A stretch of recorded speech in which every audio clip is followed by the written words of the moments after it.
Where's the economy? You are thinking that temple is also a place like your house or theatre or something else. You are thinking that the time spent here in the temple is equal to the time spent in your recreation or relaxation. You are thinking that the money spent here is equal to the money expenditure you are doing that. So in order to remove that Venetians, we want to say about the speciality of the temple zone. Temple zone is having, just as you are having refrigerator, which maintains a constant different temperature which is not available in the external atmosphere. Refrigerator, it gives certain temperature to the inner ingredients, and air conditioner provides the same facility to an inner room, totally different from even the red hot summer climate which is there outside.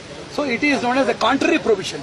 Like the temple, in spite of its location, proximity, vicinity, similarity, identity and resemblance with all other utility sources that we are doing, it is totally different, distinct and transcendental.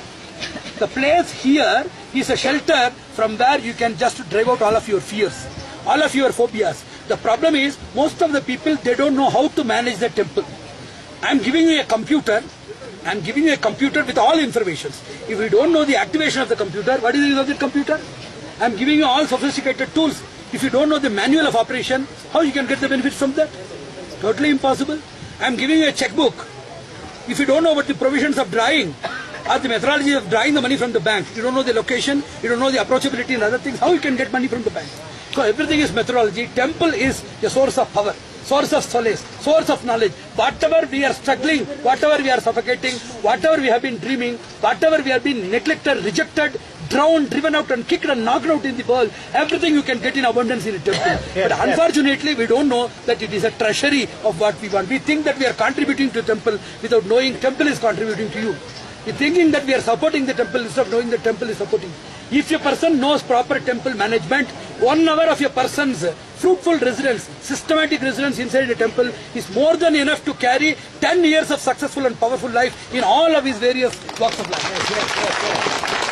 Economic, academic, industrial, social, each and every walk of human life where people are dreaming, where people have surrendered to the threshold of unworthy rascals and scoundrels for getting benefits, they should surrender unto the worthy feet of the Lord, who is our real relative and who is the responsible and liable person for each and every bit of our development and improvement.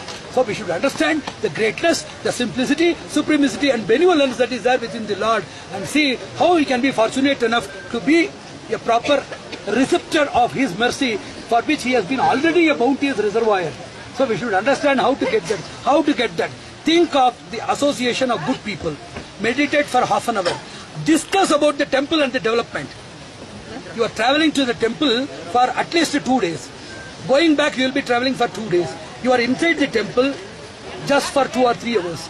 Within this time frame, how much you have thought about God?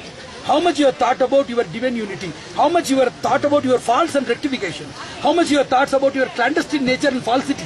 How much we have thought about your reforms and renaissance? It is not there. So take a proper guide, take a proper manual methodology and see that each and every foot that we are making towards the temple is nothing but a charger.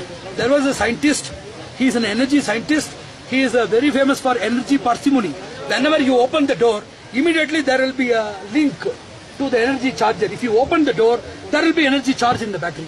If somebody walks, there are a lot of small receivers kept inside the floor. If you walk inside the house, you walk, then the visitors walk, even they walk inside the house, everything will be charging the battery, which is activating all the solar panels, so that the person's electricity or energy need is highly, it is provided by all of these external energy management.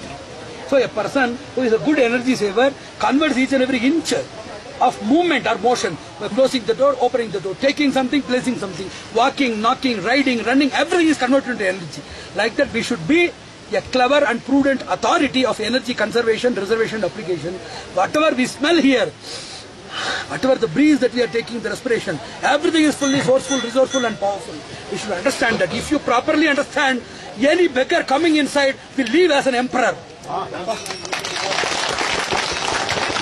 Any dependent coming here will be so bounteous so that he can take care of innumerable dependents for the nation, for the welfare of the globe, for institutional development, organizational enrichment, etc. So considering innumerable provisions that God has provided for our development, we should be very much thankful each and every second for His shower of mercy, for which we don't deserve at all. We don't serve, neither serve nor deserve. So that much we should be very much thoughtful as well as thankful for his bounteous shower, and we should continue to shower our own affection in the form of unconditional service to him, his inmates and associates by all possible means. I wish and pray